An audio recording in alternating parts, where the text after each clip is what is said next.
Could you give a quick summary, kind of elevator version of what your book is about as an overview, and also could you wrap up kind of a conclusion to what happened? Well, okay, just briefly about my book there are two main story threads. One is the true story of the last democratic election to take place in Germany before Hitler became chancellor. The other is a fictional story of a political artist who creates a work of art that inspires a man to commit a political act that ends in tragedy.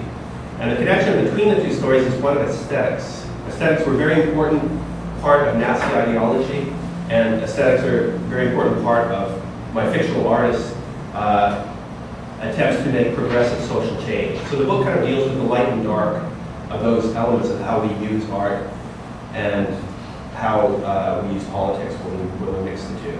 And it's not always very clear in the results. And as far as what happened,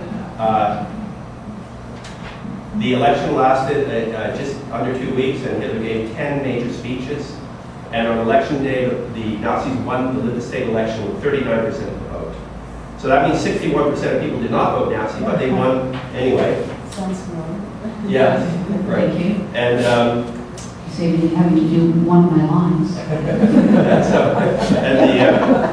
and the Nazi Party was able to, with their press, is able to spin doctor their 39% into what they called a massive victory, and the Nazi wave rising again, and Nazi triumph. And so, by hammering away propaganda-wise, they were able to create the illusion that Hitler was not yesterday's man. He was the new guy. He was the guy, the go-to guy for a crisis that was occurring at the federal level in terms of leadership. And so, the president of Germany then asked Hitler to become chancellor, only 2 weeks after the election. That's how important this election was, which has kind of been lost to history because, you know, it pales in comparison to the Third Reich, the Second World War, and the Holocaust. So who cares about some little election? But I feel it's pivotal in how Hitler made all these other things happen. So, and nobody has ever written a book about it.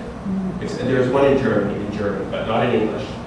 So I feel these details are things that are lost in history that we must look at, and we can gain so much from it. So essentially, had people acted differently in 1933 in how they campaigned and how they voted and how they were as political activists, it might have all been otherwise. It might have been no Third Reich, no Second World War, and no Holocaust.